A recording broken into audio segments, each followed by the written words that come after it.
Alright, ladies and gentlemen, let's talk about the topic that has everyone going crazy at the moment. 3 letters, and I don't think 3 letters have ever upset the SMITE community so much. EAC. And what does EAC stand for? Easy Anti-Cheat. Easy Anti-Cheat is a software that will be introduced in tomorrow's patch that will basically replace the old in-game software that was supposed to catch cheaters, and it is an external software made by an external company, and people don't seem to like it for various reasons. In this video, we'll debunk some of the myths about EAC, we'll talk about what the program is, which problems it may have had in the past, and everything else that surrounds it basically. So, where does this all begin? First, the current head developer for Anti-Cheat left HiRez. There was a team behind him, but that was apparently not always ideal because they basically had to divert resources from other segments to work on the anti-cheat. HiRez anti-cheat program already caught quite a few people per day. According to PonPon, it is around 600 people per day, which is a fair bit. But with the developer leaving, they obviously needed a new solution. As many other developers do it as well, HiRez decided to outsource this program and get Easy Anti-Cheat to replace the current in-game system. Easy Anti-Cheat is not completely new to HiRez because they're already using it in Paladins and have used it for a few months. HiRez is also by far not the only developer using this software. There are quite a few games that make use of it. To name a few here, 7 Days to Die, Dead by Daylight, Dirty Bomb, For Honor, Hurt World, Ragnarok Online, who remembers that, The Culling, Tom Clancy's Ghost Recon Wildlands, and Watch Dogs. There are even more, you can see the whole list here. Rust, for example, as well. So this software is nothing that we haven't seen in any game before, and if you're using any of these games, then you don't need to worry about the whole unsigned driver thing, because it's the same thing. If you can play those games, then you will still be able to play SMITE.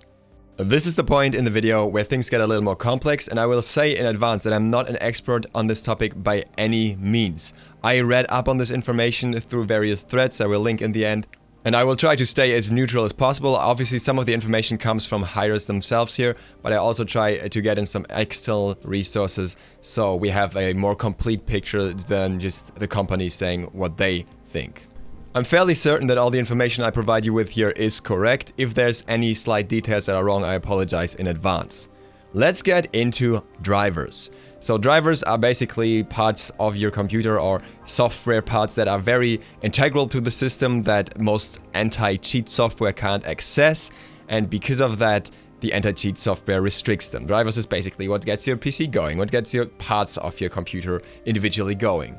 And they have to be very protected in order for the PC to be running very smoothly without basically having weak points to be attacked on. But with the anti-cheat software not having access to that, they basically only have a step of verification. The software can check if your drivers are verified, and if they're verified, then they say, okay, this is cool with us. This is software that is fine, that whatever G4 says that is okay, they made it, so that's good. But there are unsigned drivers, and unsigned drivers are not completely uncommon. But before you freak out and do the whole SIGVerif thing that came up on Reddit, that's not important here. There are unsigned drivers that you can have on your computer without getting any issues with the whole anti-cheat system. For example, I have unverified drivers from Logitech for whatever reason. I guess they're just outdated. But I could still just start SMITE on the PTS, and if you start SMITE on the PTS, the whole driver issue is not an issue for you. The problem basically exists mostly with drivers that are made for tools that are not made to be used with your PC. The main example here is the PlayStation 3 controller. Sony doesn't actually want you to use your controller on a PC, they want you to use a PlayStation, so they didn't release official drivers. Instead, other, smaller developers have taken on the task to make their own software to make the PlayStation 3 controller usable on the PC. But obviously, they can't get the same verification from Windows that big companies can. So, certain software will be restricted. However, there are already exceptions. Xpadder and X360CE, software that is made for you to be able to use your controller on the PC, is already whitelisted by EAC. So if you have this software, then you're fine. There's no problem. So if you have another unsigned driver software for your controller, you can just switch over to one of these two and you would be fine in that regard. HiRez also stated that it doesn't end there. The statement from Ponpon reads as follows: if there are any other popular and legitimate controller drivers, we can get them whitelisted also. Many controller drivers have updated versions which are signed as well. So if you have a controller driver that you really for some reason need to use, you can just get in touch with HiRez and be like, hey guys, is it possible that this could be whitelisted for us?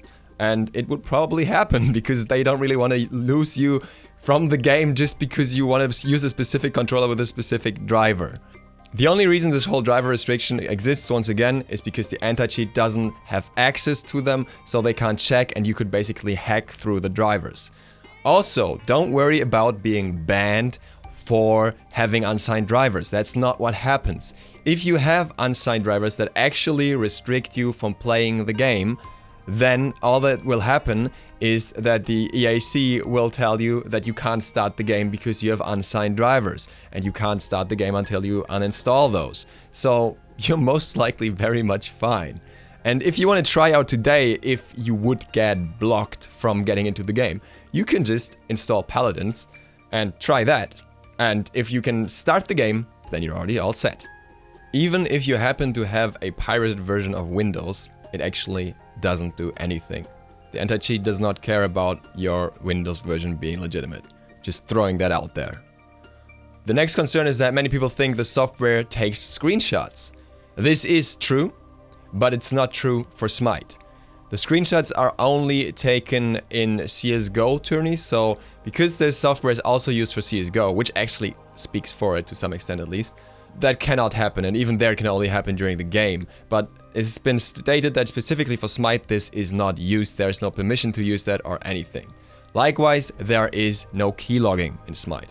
This is also just specific to CSGO. The software does also not run when SMITE is off. So you won't have any issues of being monitored while SMITE is turned off, which is actually a step forward from what it was before. There used to be a software that runs in the background. I'm not sure if the software will still run in the background after this change, if it's still needed, but at least there's nothing new in the background that wasn't there before. Now let's talk a little bit about the use of the system. So as we have seen that on PTS, there are actually still speed hackers. Some people thought, and I was one of them, that the software doesn't really do its job yet. However, it's actually a bit different. On one hand, HiRez has already started monitoring on the PTS. There was no active banning on the PTS at all. They wanted to see what the software collects and then with that information start working towards what they want to achieve. This is also what Ponpon told me directly. The goal is to have a team work on exactly those issues, especially the issue with speed hacking, instead of just testing things out randomly. This doesn't suddenly change when the EAC goes live. For the first days, there will actually be no banning either. First, HiRez wants to monitor what's going on, what people are doing, how the software reacts to that, and then they want to check back on those logs and gradually introduce the banning system. So first only the most obvious violations will be banned, and then it will gradually be enforced more to exactly catch the people they want to catch, hackers. I think that HiRez will be very, very careful with these bans for a reason. There was already a huge backlash to the software before it even got introduced. So if HiRez was just pounding out bans left and right, then people would be really upset and many people would leave the game, and that's something that HiRez obviously doesn't want. So they're gonna do this very carefully, step by step, and then work their way towards a sustainable, stable system.